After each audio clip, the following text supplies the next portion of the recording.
It's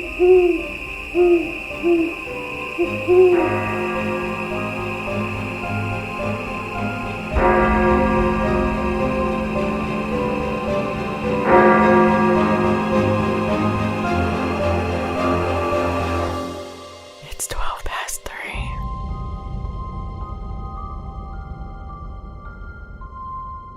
I ran across a few additional rules for using the Ouija board. There's more? Yes.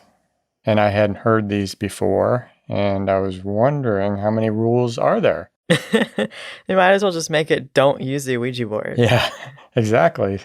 So I did look around a bit to see, what kind of a list I could put together. Yeah. And this is by no means an extensive list. I'm assuming there may be other rules out there, but I thought I would run these by you. Okay. So first, obviously, never use the Ouija board alone. Right? I think that's a little suspicious. Why?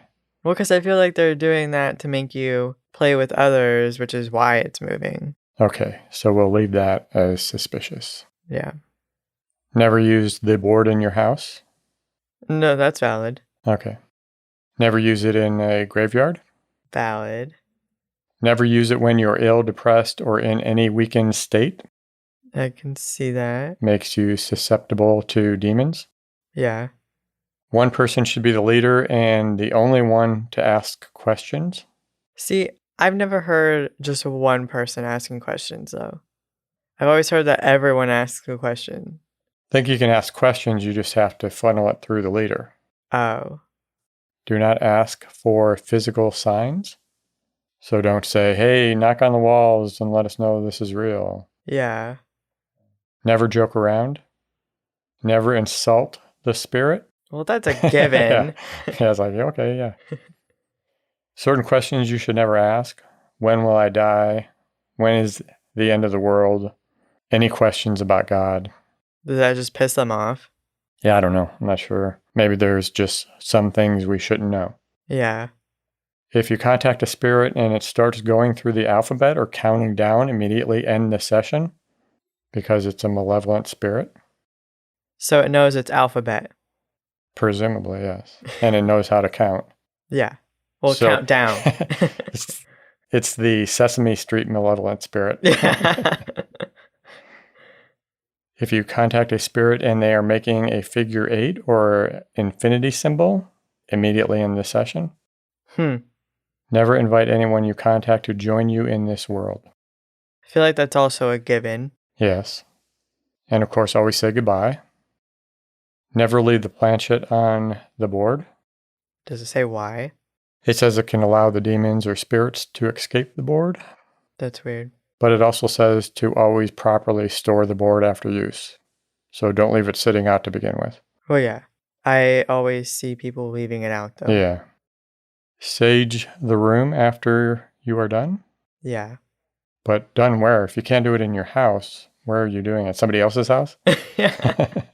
I guess if you do it in your house. So you're already breaking the rules. Yeah. And lastly, if you must dispose of a board, do it properly. Never burn it. It doesn't work. And if you hear an Ouija board scream when it is being burnt, you have 36 hours to live. What the? I'm not sure where the 36 comes in, but... Yeah, that's kind of weird. You're supposed to break the board into 7 pieces, sprinkle it with holy water, and bury it. 7? That's so random. Yeah. Yeah, for you, it's like, why is it an odd number? I was just... Can't you, donate the board and it's someone else's problem? Yeah, really. Yeah, it didn't say anything about donating it. Yeah. Anyway, thought that was interesting. So certainly not going to be doing the Ouija board anytime soon. Yeah, I have a theory as to why you can't do it in a graveyard. Why is that? Because there's so many spirits there that you would just never end up leaving. But why are the spirits in the graveyard? They have a reunion every I don't know. few years. I would think that would be the last place spirits would be. That's true. Now that you say that, that's true. Anyway, what do you have tonight? I have actually absolutely no idea. Really? Really. Tell me, maybe I'll say, oh yeah, I remember now. Well, tonight I'm talking about Winnie Ruth Judd. Oh, yeah. Okay. Which Well, I know is, we had talked about doing this. I kept bugging you about doing this story. yeah, I was gonna say, which is who you Yeah. recommended. Well, I didn't know you were actually going to do it, though. Yeah, I decided to do her. Okay. Now I'm excited. I'll stay. Okay, I'm glad. I wonder what the breaking point of you leaving is going to be. So, Winnie Ruth Judd is a woman who killed and dismembered two of her friends and then stuffed them into travel trunks. Now I feel bad about it, getting excited that you were doing this story. Oh my gosh. I didn't know she killed anybody. Oh my, yeah, because I'm going to do a story that isn't true crime. Yeah. She was born in Indiana on January 29th, 1905. Her father was a minister in the Free Methodist Church. As a teen, she told her parents that she was pregnant, and her parents took her to the doctor to examine her and concluded that she was still a virgin. Later, Winnie ran away from home, and when she returned, she made claims that she was kidnapped and impregnated, but once again, examination showed no proof of pregnancy. These fantasies were a concern to her parents. They hoped that it was an immaturity thing and not anything psychological. After school, she found work at the Indiana State Hospital. This is where she met her husband, Dr. William C. Judd, who was a World War I veteran. He became addicted to morphine after being wounded in the war, and he was 26 years older than Winnie. Wow. In 1924, while Winnie was still a teen, they got married and moved to Mexico as William had gotten a job offer there. While living there, she really wanted a baby, but her husband didn't think she was stable enough to have a child. She ended up getting pregnant, but William convinced her to not carry on with the pregnancy. Later, she became pregnant again, but this time she had a miscarriage. William lost his job eventually, and they weren't left with much money due to his morphine addiction. He was committed to the veteran hospital while Winnie found work in Phoenix, Arizona. She first worked as a tutor for a wealthy family. She met their next-door neighbor, Jack Halloran, who was a partner in one of the largest lumber yards in Phoenix. He was married but was a well-known ladies' man, and it didn't take long for Winnie to fall for his charm. Wanting to make more money, Winnie Judd found work as a medical secretary at a private medical clinic in Phoenix, Arizona. This is where Judd met Agnes Ann Leroy, an X-ray technician who also worked at the clinic, and her roommate, Hedvig Samuelson. Leroy and Samuelson became friends while in Alaska and moved to Phoenix together for the drier climate after Samuelson contracted tuberculosis. After Judd's husband was released from the veteran hospital, he lived with her for a bit until he left after finding a job in LA. Judd moved in with Leroy and Samuelson, but eventually moved out to be closer to the clinic. On the night of October 16th, 1931, Leroy and Samuelson were murdered by Judd after an alleged fight among the three women over a conflict of interest. It was reported that all three were interested in John Halloran. The prosecution of Judd's murder trial would suggest that fights over men and the relationship between Leroy and Samuelson broke up the friendship between the three women, and that jealousy was the motive for the killings. Both Leroy and Samuelson were killed with a .25 caliber handgun in their rented bungalow.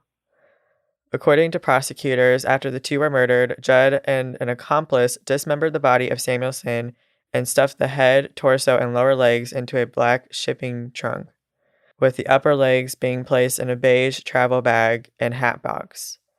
Leroy's body was stuffed, still intact, into a second black shipping trunk. Oh, so she had an accomplice. That's what it was suspected. Oh, okay. I did not know that. On October 18th, 2 days after the murders, Judd boarded the Golden State Limited passenger train from Phoenix's Union Station, headed towards LA. She would travel overnight with the trunks containing the bodies and her left hand bandaged from a gunshot wound. At 7:45 the next morning, the trunks were immediately under suspicion upon the arrival. There was a foul odor and fluids leaking from the trunks. At first, the baggage agent, Arthur V. Anderson, suspected the trunks contained contraband such as a dead deer. He tagged the trunks to be held and asked Judd for the key, but she claimed she didn't have it with her. Judd's brother, Burton McKinnell, picked her up from the station completely unaware of the crime and the contents in the trunks. Later that afternoon around 4:30, Anderson called the Los Angeles police to report the trunks. The police discovered the bodies after picking the locks. What was she planning on doing with the bodies? Probably just dumping them somewhere. Seems like if you were heading to LA, you would be wanting to dump them in the ocean. But Most I didn't know likely. if that was her intent or not. Possibly. Makes more sense. Judd's brother had already dropped her off somewhere in LA where she then disappeared to hide out somewhere. She ended up surrendering to police in a funeral home on October 23rd, 1931. The murders were reported in headlines across the country, and Judd was referred to as the Tiger Woman and the Blonde Butcher until eventually the case became known as the Trunk Murders. Phoenix police entered the bungalow where Leroy and Samuelson resided for the first time. Neighbors and reporters were also allowed in, which destroyed the original integrity of the crime scene. The following day, the landlord took out ads to be placed in the Arizona Republic and the Phoenix Evening Gazette newspapers, informing the public that tours of the home were available for 10 cents per person. That is messed up. Yeah. I feel like you hear so many stories about people going in and out of the crime scene before it gets locked down. Yeah, if it back gets then. locked down at all. Yeah, back then. You'd think they would have had more common sense. Yeah, but nope. Within the next 3 weeks, hundreds of seekers toured the bungalow. During the trial, Judd's defense protested by stating, quote, "By the advertisements in the newspaper, the entire population of Maricopa County visited that place," end quote. The police were able to determine the 2 women were shot while asleep in their beds. The 2 mattresses were missing the night the police entered. One mattress was later found with no bloodstains on it miles away in a vacant lot. The other remained missing. No explanation was ever given as to why one was found so far away or about what happened with the other one. The trial began January 19th, 1932, 3 months after the bodies had been discovered in the trunks. The state argued that the crimes were premeditated and that the relations between the 3 women had deteriorated over some weeks since they had allegedly argued over the attention of Jack Halloran. It was determined that Judd had self-inflicted the gunshot wound to her left hand to try to support her self-defense explanation. Judd's defense took the stance that she was innocent because she was insane, but did not introduce the self-defense argument for the record. None of the dismembering aspect of the double murder was addressed in court because Judd was tried only for the murder of Miss Leroy, whose body was not dismembered. Judd did not take the stand in her own defense. The jury found her guilty of first-degree murder on February 8, 1932. An appeal was unsuccessful. Judd was sentenced to be hanged February 17, 1933, and sent to Arizona State Prison in Florence, Arizona. The death sentence was repealed after a 10-day hearing found her mentally incompetent. She was then sent to Arizona State Asylum for the Insane on April 24, 1933. When it was discovered during the trial that Halloran and Judd had been involved in an affair, Halloran also became a suspect of having been involved in the killings. Halloran was indicted by a grand jury as an accomplice to murder on December 30th, 1932, following new testimony from Judd. Judd referred to the testimony as the whole truth. A preliminary hearing on the charge against Halloran was held in mid-January 1933.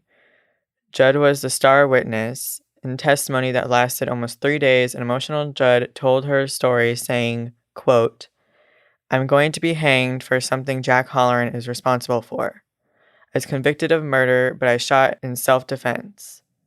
Jack Halloran removed every bit of evidence. He is responsible for me going through all this. He is guilty of anything I am guilty of." End quote. Judd claimed she was invited to the apartment to play bridge. She testified that there was an argument about Judd's introduction of Halloran to another woman, and that she killed Leroy and Samuelson in self-defense after they physically attacked her. According to Judd, she met up with Halloran shortly after the killings and returned with him to the apartment.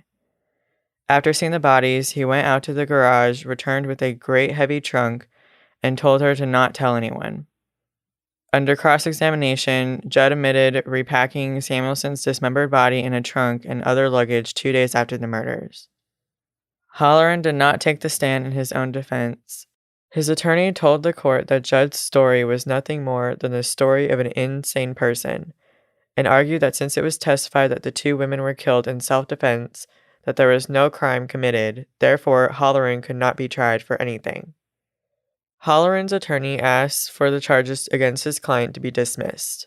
On January 25th, 1933, the judge freed Halloran, saying that the state's case was inconsistent, and that trying him would be an idle gesture. After Judd's death sentence was repealed, she was committed to the state's only mental institution, Arizona State Hospital in Phoenix. From 1933 to 1963, Judd escaped from the institution 6 times. In one instance, walking all the way to Yuma, Arizona along the old Southern Pacific Railroad tracks. Jesus. She escaped one final time on October 8th, 1963, using a key to the front door of the hospital that a friend had given her. A friend gave it to her? Yeah. Somebody that just happened to have a key to the mental hospital? Maybe she manipulated someone that worked there? Yeah. I don't know. Judd ended up in the San Francisco Bay Area, where she became a live-in maid for a wealthy family living in a mansion overlooking the bay and using the name Marion Lane. Her freedom lasted 6.5 years. Her identity in California was eventually discovered, and she was taken back to Arizona on August 18th, 1969. Judd was paroled and released on December 22nd, 1971, after 2 years of legal wrangling. Judd moved to Stockton, California. In 1983, the state of Arizona issued her an absolute discharge, meaning she was no longer a parolee. She died on October 23, 1998, at the age of 93, 67 years to the day from her surrender to the Los Angeles police in 1931. That's crazy that she got out on parole. Yeah. After all of the escapes. Well, first the murders, obviously. Yeah. And then all the escaping and being in California for 6 years while she was on the run. Yeah. And then she comes back and gets paroled? Yep. That's messed up. Yep. She got her freedom, and I don't know what to say about that. That seems to happen a lot. Yeah. That's such a bizarre story. Yeah. It's scary. Makes you question your friends sometimes. makes her want to not have friends. Yeah. I'm safe. Oh my gosh. But that's it. That's all I have, at least. So, what is your story for tonight? Alrighty, tonight I thought I would talk about Japanese urban legends. Should be interesting. Yes, so first, pronouncing these names should be fun. And as I said, urban legends, so I'm not implying fact or fiction, not dismissing anything. Yeah. Just telling the stories. The other day I was reading the legend about Kuchisaka Onna, which I'll talk about later, but I thought I would look into other legends while I was digging into it. Yeah. The first legend is Japan's version of Bloody Mary. Tori no Hanako-san, or translation, Hanako-san of the toilet. What? The toilet ghost is the spirit of a young girl named Hanako-san who haunts school bathrooms. I'd be pissed if that was my... What? That was your... If I was the ghost. That you were stuck in a toilet? Yeah. If that was my legacy, that's what I was trying to say. Oh, I see. The origins of the legend vary. I read she was possibly a World War II era girl killed while playing hide and seek during an air raid. Not too sure about that. Or hide and seek? Yeah. Yeah, I don't know. That was kind of bizarre. Or that she was murdered by a parent or stranger. Or that she committed suicide in a school bathroom. That's sad. Yeah. I mean, it's all sad. Yeah, they're all sad and vague. The suicide one seems to make the most sense for some reason. Yeah. As with Bloody Mary, this is where kids will dare each other to summon the spirit.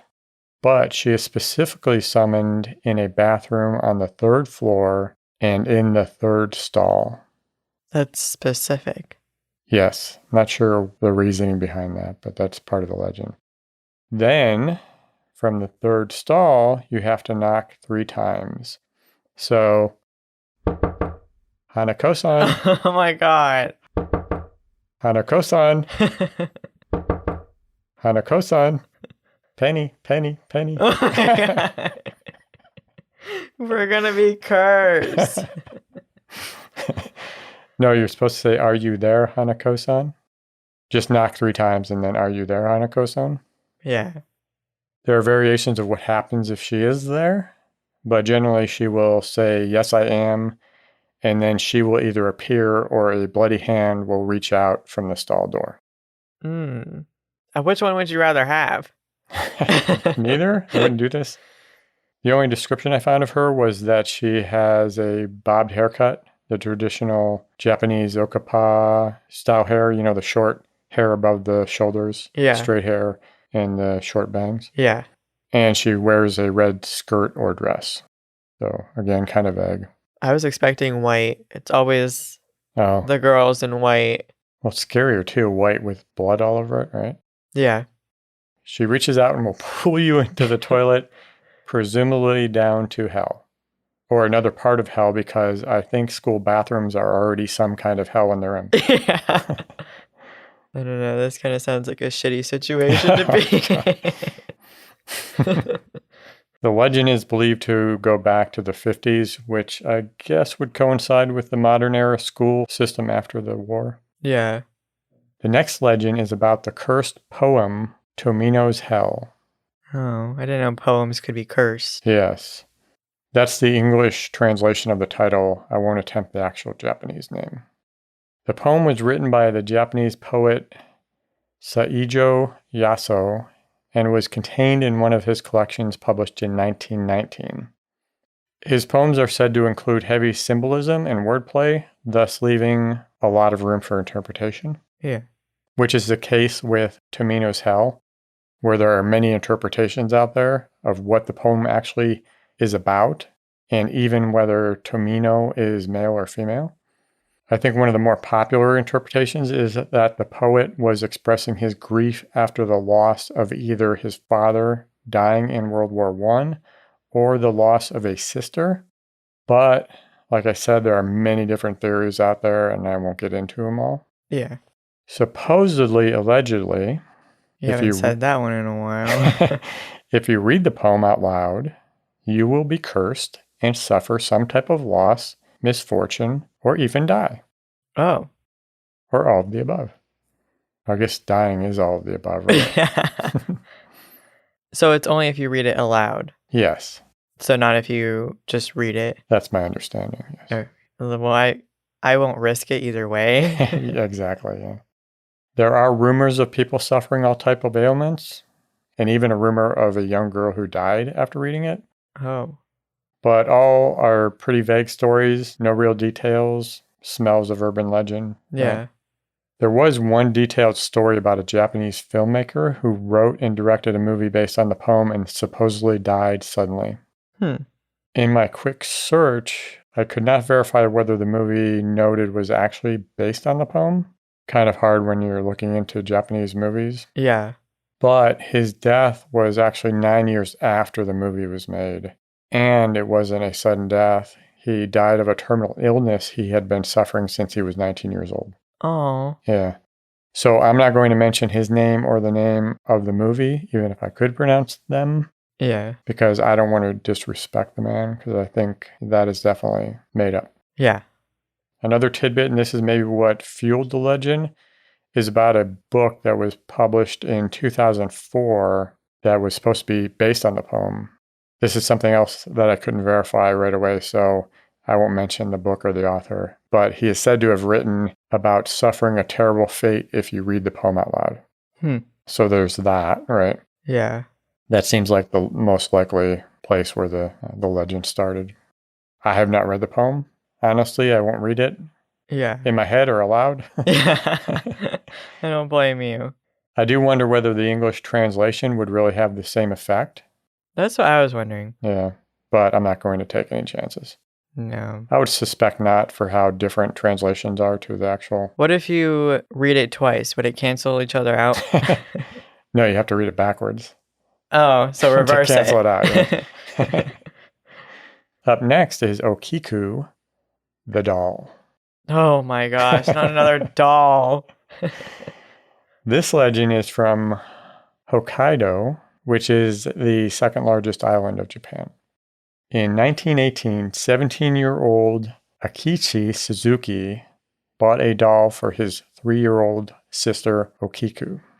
She loved the doll so much it became her best friend, and she took it with her everywhere, and of course, even slept with her. Yes. Sadly, Okiku died a year later after having a severe fever. Oh. I had read in one place that the doll was supposed to be buried with her, but for some reason it was not. Didn't find a reason of why that didn't happen. Yeah. But the family kept the doll in a shrine to their daughter. There were different accounts of whether Okiku named the doll after herself or whether the family named it after her. But either way, the doll was also named Okiku. Yeah. The doll had a traditional bob cut, just like I was talking about with the other girl. Yeah. But over time, the family noticed that the doll's hair was getting longer. Uh-huh. The family believed the doll was possessed by the little girl's restless spirit.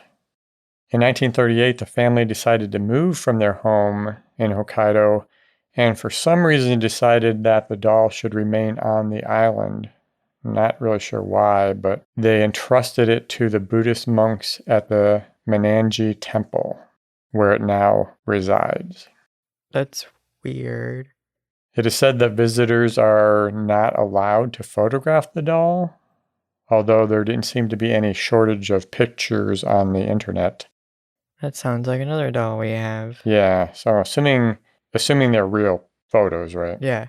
The hair was also supposedly tested and confirmed to be human hair, but didn't see a lot of detail on that. And I take it wasn't human hair before. Right. Well, I'm assuming. Today, Okiku's hair is said to be down to her knees.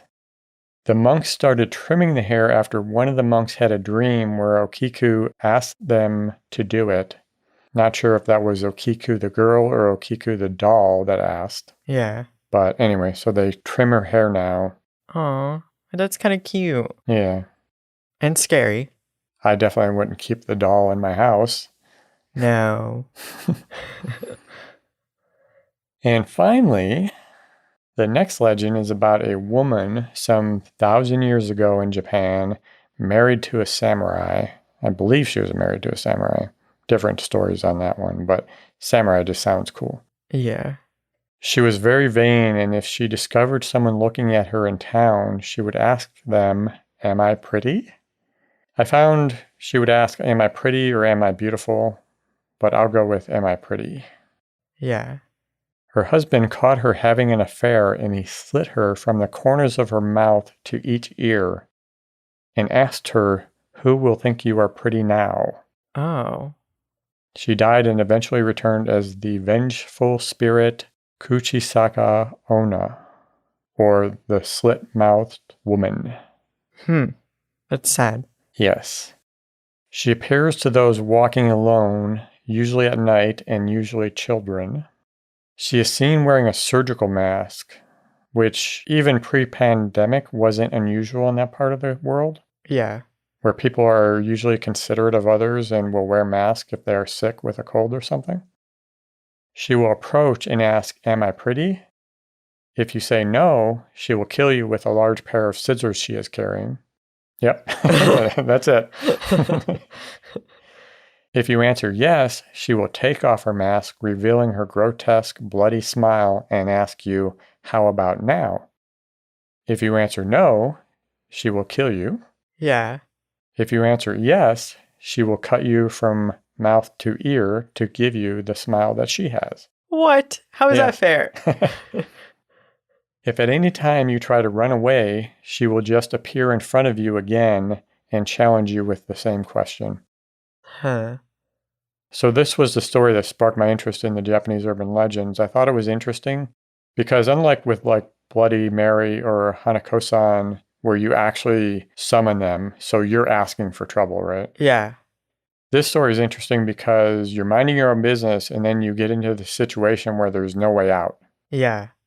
Now, that's what I liked about the story. But then after reading some other tellings of it, I did find some that were talking about some escape options, such as there's a few answers you might give to confuse her long enough for you to get away, like saying, you're average or meh, so-so. Or I even heard that you could distract her with candy or money. I don't know. Here, have some candy and then run away. Oh my gosh. Personally, I think it was creepier when there was no escape. Yeah. Because I was thinking how brutal that is of a legend. Yeah. Oh my gosh. But that was it. That's all I got. So, moral of the story is if someone asks you if they're pretty, you always say yes. Let's see. Yes. How about now? Yes. You get your mouth slit open. Well, it's better than death. Yeah, I guess. I mean, I wouldn't be happy about it. Assuming you survive it. Well, did she die from the mouth slitting or was it something else? I'm assuming 1,000 years ago, there wasn't much coming back from that. Well, yeah, okay, that's and true. Her husband probably just left her to die. So. That's sad. Yeah. That was it. Anything else? I don't think so. Except for now to creep people out, I'm going to ask them if I'm pretty. Yeah, creep them out in more ways than one. What? Well, what do you think people are going to think if you go around? Am I pretty? Well, it's... Why are they looking at me then? Because that's creepy. Yeah, I guess if you're wearing a mask too, yeah. Alrighty, guess we'll wrap it up. Thank you very much for joining us. Make sure to visit next week for more weird and creepy stories. Don't forget to follow us on Twitter and Instagram at 12past3 or email us at podcast@12past3.com. Good night. Good night.